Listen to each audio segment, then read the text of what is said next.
Hello guys, pro kabaddi season 12లో Telugu titans అయితే FBM కార్డ్ని యూజ్ చేసి ఎవరిని బై చేయబోతుంది? ఆశిష్ నర్మల్న, లేకపోతే విజయ్ మాలిక్, లేకపోతే Pawan Kumar Sehrawat.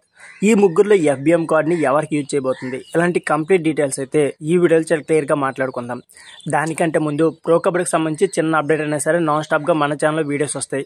So videos miss కాకుండా ఉండాలనుకుంటే మాత్రం వీడియో చూస్తున్న ప్రతి ఒక్కరు కూడా మన ఎల్ఫై స్పోర్ట్స్ ఛానల్ని సబ్స్క్రైబ్ చేసి రెడీగా ఉండండి. వీడియో చూస్తున్న ప్రతి ఒక్కరు కూడా లైక్ చేసుకోండి. మీరు లైక్ చేస్తేనే ఈ వీడియో చాలా మందికి రీచ్ అవుతుంది. సో లేట్ చేయకుండా వీడియోని అయితే స్టార్ట్ చేసేద్దాం. సో వీడియోలోకి వెళ్తే తెలుగు టైటన్స్ అయితే అఫీషియల్ గా తమ హెడ్ కోచ్ అయితే అనౌన్స్ చేశారు. అతను ఎవరో కాదు, లాస్ట్ ఇయర్ హెడ్ కోచ్ గా ఉన్న కిషన్ కుమార్ హుడా. సో కిషన్ కుమార్ హుడాను హెడ్ కోచ్ కి అనౌన్స్ చేసిన తర్వాత ఒక అదిరిపోయే న్యూస్ అయితే ఇచ్చారు.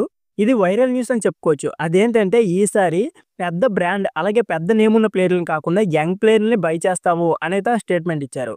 సో ఈ స్టేట్మెంట్ అయితే 100% కరెక్ట్ అయ్యే ఛాన్స్ అయితే ఉంది. ఎందుకంటే లాస్ట్ ఇయర్ పెద్ద పేరుగా ఉన్న పవన్ కుమార్ని తీసుకున్నప్పటికీ అతనైతే ఇంజరీ వల్ల చాలా మ్యాచ్లు ఆడలేదు. అది ఒక మైనస్ పాయింట్ అని చెప్పుకోవచ్చు.